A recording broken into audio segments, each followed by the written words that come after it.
The possibility of real supernatural cyclopes.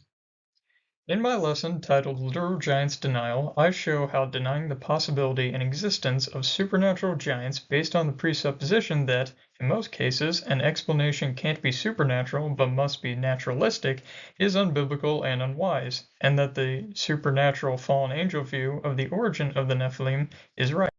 And just like all supernatural giants written of in ancient texts, Cyclopes are viewed as not possibly being anything more than fiction because they'd be an example of the supernatural having a direct, obvious interaction in the natural world. Some say the naturalistic explanation for the accounts of these creatures is that they were inspired by dwarf elephant skulls that ancient Greeks discovered. However, there's no proof of this fossil discovery ever actually occurring in the ancient world. And do you really think the ancient Greeks were so stupid that they would see these skulls as depicted as being human and not elephant-like? Others say the naturalistic explanation is they were inspired by instead the real birth defect called cyclopia, where a baby's head is underdeveloped, putting their eyes together, creating a cyclops appearance, and causing the baby, sadly, to die in hours if their first isn't a miscarriage because of the insufficient development of the brain. Well, since the Nephilim are almost certainly real semi-supernatural products of demon-human unions that I prove in the lesson I mentioned earlier,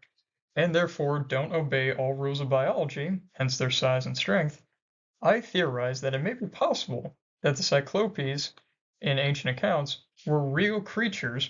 that were Nephilim born with cyclopia, but were able to survive, more than just a few hours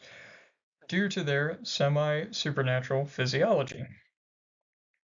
And this theory, like with the existence of other supernatural giants, them in general, or the existence of the global flood, is supported by their paralleled mentions in ancient writings of multiple people groups across the continents, some of which definitely had no intercommunication with each other. And they include the Celts, both Celtiberians and the Irish, Greeks, Mongols, Japanese, Filipinos, Aboriginals, and if I'm pronouncing this right, Agas.